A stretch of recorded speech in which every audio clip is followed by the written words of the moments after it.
आज शिवम पे आए हम क्योंकि अभी पेड़ पौधे सूख रहे. मी कशाला हिंदीत बोलते आहे. तर आता झाडांना पाणी टाकायला नागपूरहून यावं लागतं इथे, कारण जो मुलगा टाकतो पाणी तो गेला आहे गावाला. त्यामुळे इथे आलो. इथे आलं की मी बरीच कामं पुरतात. झाडू पोछे थोडेसे. साहेब अजूनही बाहेर आहेत गार्डनमध्ये, कारण इतकी झाडं आहेत आता, त्याच्यामुळे त्यांना पाणी टाकणं आहे. मग आज इथे मी चहाच्या भांड्यात चांगलं पाणी घालून 3 अंडी उकडून घेतली आणि आम्ही ब्रेड घेऊन आलो होतो. ब्रेड आणि अंडी असं खाल्लं, मजा आली. अशी पण मजा येते कधीतरी. हे बघा, सगळे पसारे आता आवरल्या जातील आहे, कारण असं अव्यवस्थित टाकून मी कधीच जात नाही. मी स्वच्छ आवरून ठेवते, पुसून ठेवते. हा ओटा नेहमी पुसल्या जातो. पण आता हे फार्म हाऊस आहे, इथे वारंवार येणं होत नाही. तर आमचा चहा तयार आहे, तो आम्ही पितो. तो प्यायला पण आमचा बुवा रक्त आटवेल माझं. चहा तर चांगला आटला आहे, तयार झाला आहे.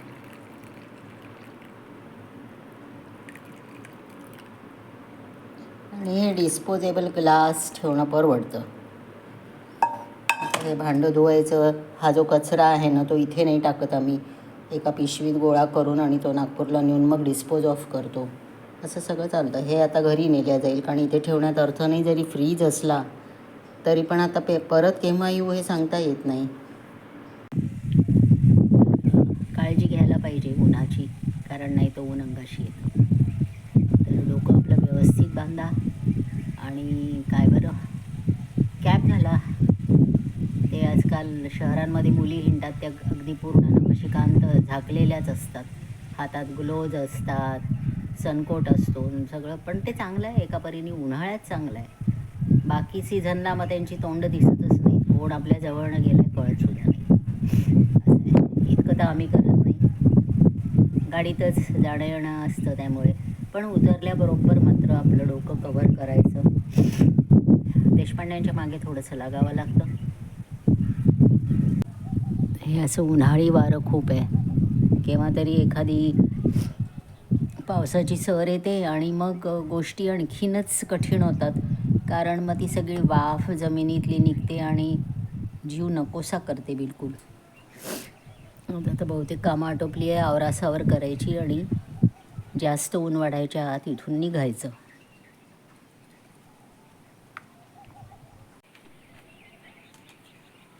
सगळं बंद आहे ना, पाहून घे एकदा बाबा. आतला एक पंखा सुरू आहे.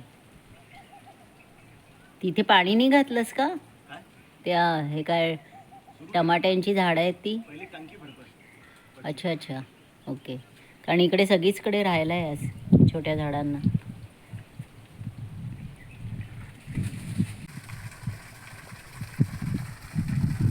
मोटर चालू केली ना पाण्याची की खूप फोर्सनी पाणी येतं. मग त्याचे आउटलेट्स म्हणजे 2 हे मोठे पाईप आहेत, ते दोन्ही चालू ठेवावे लागतात ज्या नळांना जोडल्या जातात ना, कारण नाहीतर मग त्याच्या प्रेशरनी काय होईल माहिती नाही. तर त्याला वाहू द्यावं लागतं व्यवस्थित. आपल्याला बघताना असं वाटतं की पाणी सगळं नास होत आहे की काय, पण असं नाही आहे. इकडे लॉनला पण खूप पाणी लागतं, त्याच्यातही पाणी सोडावं लागतं. शिवाय झाडं आता बरीच झाली आहेत, त्यांनाही पाणी लागतं.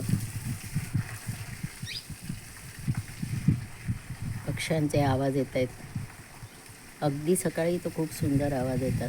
तर इथे येऊन राहता येत नाही, आई बाबा घरी एकटे पडतात त्यामुळे. आणि काय झालं रे बाबा, का पडलास तू? आईला आमच्या इथे करमत नाही, तिला उदास वाटतं, एकटं एकटं वाटतं आम्ही असताना. पण ठीक आहे, आता वय खूप आहे त्यामुळे वयाचा परिणाम असू शकतो हा. इथे येताना एक लिस्ट असायला हवी की आपल्याला काय घेऊन यायचं आहे बरोबर, कारण आज आता हा कचरा न्यायचा, तर अशी पॉलिथिन बॅग मोठी नाही आहे आणि इथल्या बिन बॅग संपल्या आहेत आमच्या. तर मी आता अशी लिस्ट बनवून ठेवणार आहे की जायचं आहे का शिवमवर, मग हे हे हे हे घेऊन जायचं आहे. तिथे बेसिक मिनिमम आपल्याला काय गोष्टी लागतात, कारण अंड उकडलं तर त्याच्यावर फक्त मीठच होतं, मग त्याच्यावर पेपर नव्हतं. मग आता त्याची पूड असं थोडंसं इथे जमवून ठेवावं लागेल. आता स्टोरेज चांगलं झालं आहे त्यामुळे तो प्रॉब्लेम नाही आहे. शिवाय इथनं जाताना इथे काय कमी आहे, कसल्या गोष्टी, त्याची एक लिस्ट बरोबर घेऊन जावी लागते. आणि नाही तर माझा एक तरीका आहे की मी प्रत्येक खोलीपासनं प्रत्येक गोष्टीपासून सुरुवात करते व्हिज्युअलाइज करून की हे हे हे हे हे हे आहे, याला हे हे हवं आहे, आणि मग ते कमी नाही होत, बरोबर त्या गोष्टी आणल्या जातात. पाणी झालं टाकून? किती राहिलं अजून? किती वेळ आहे आपल्याला? पुष्कळ म्हणजे पाऊण तास? अरे बापरे.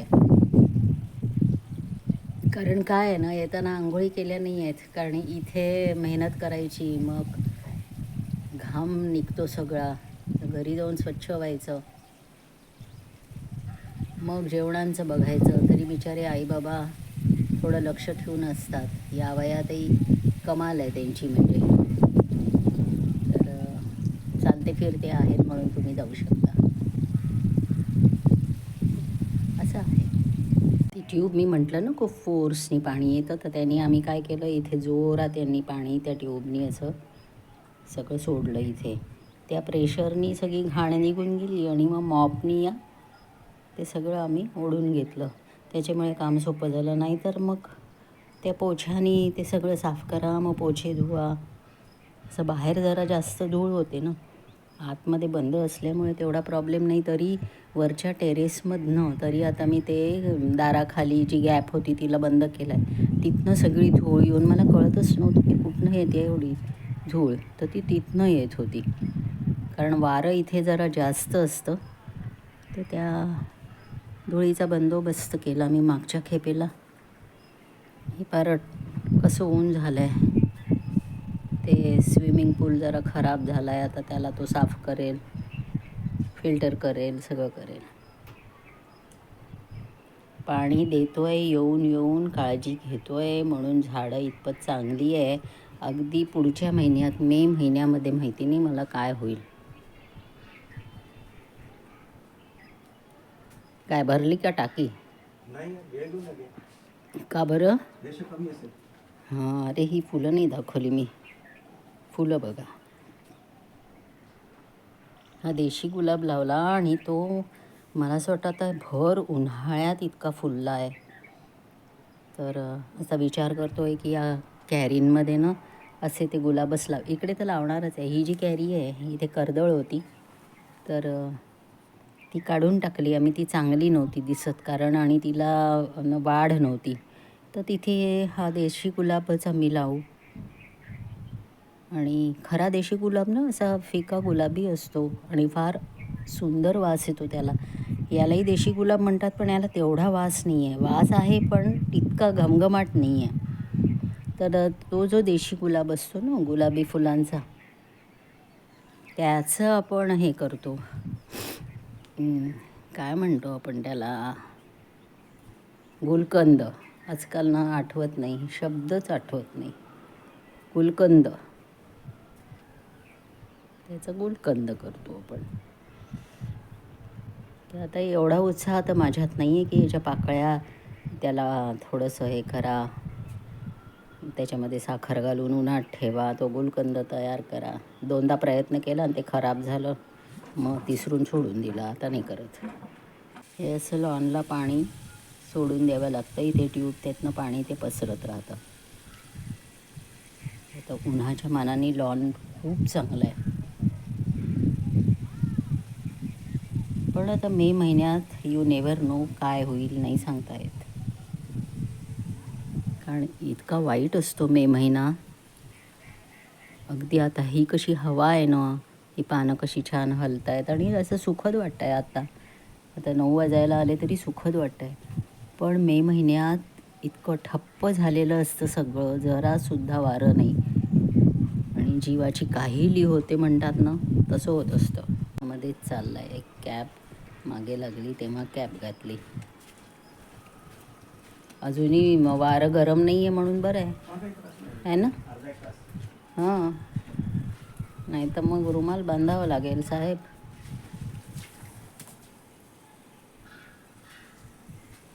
इकडली झाडं ही राहिली आहे का, ही समोरची हे झाली झाली का? हे कम्प्लीट आहे ते पण झालं हां. हे तिकडचं झालं इकडचं सुरू आहे आता पुढच्या वेळानं या टाईल्स एकदा त्याला पाणी हे करून देऊ. पाणी आ, नाही ते येत. बाबा पॉवर जेटचं आणलेलं विसरले मी ते आणून आता कसं पुढल्या आहे खेपेत. सध्या ना सध्या म्हणजे आपण पाणी साफसफाईला ना धुण्यावरती- जोर येईल जरा. सध्या धुण्यावरती पाणी वेस्ट नाही करायचं कारण पाणी कमी आहे हां. So it's not waste. नाही तर एक पार्ट करायचा, सगळं नाही अरे करायचं. नाही पण राहू दे सध्या पाण्याचं कमी हम्म. सध्या नाही झाडून घे बरं. महाराज आमच्या वास्तूचं रक्षण करतात. अंबाबाई पण आहेत आणि त्यामुळे मी निश्चिंत आहेत. आणि हे असे काही काही उपाय असतात ते केलेले आहेत. कारण वास्तू एकटी राहते ना, कधी कधी येतो आम्ही, मग थोडंसं उदबत्ती लावणं, दिवा लावणं असे प्रकार असतात. बाहेर आमचे पंचमुखी हनुमानजी आहेत, ते रक्षण करतात.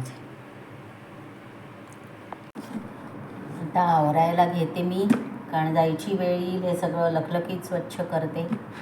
आणि जे कोणी नवीन बघत असतील ते सबस्क्राईब करा आणि प्लीज शेअर करा, आमच्याबरोबर राहा. सबस्क्रायबर्स मिळवून द्या आम्हाला, कारण येत नाही आहेत म्हणावं तसं हे चॅनल पुढे जात नाही आहे. कारण कंटेंट आमच्या परीने द्यायचा आम्ही प्रयत्न करतो. तर तुमची साथ हवी. आणखीन काय निघायचं आहे? नाही 1 तास आहे 1 तास आहे अजून. चला. उन्हाळ्याचा हा गोल्डन कलरनं मला खूप खूप खूप खूप आवडतो. सगळं वाळलेलं आहे पण त्याची एक काहीतरी मजा आहे.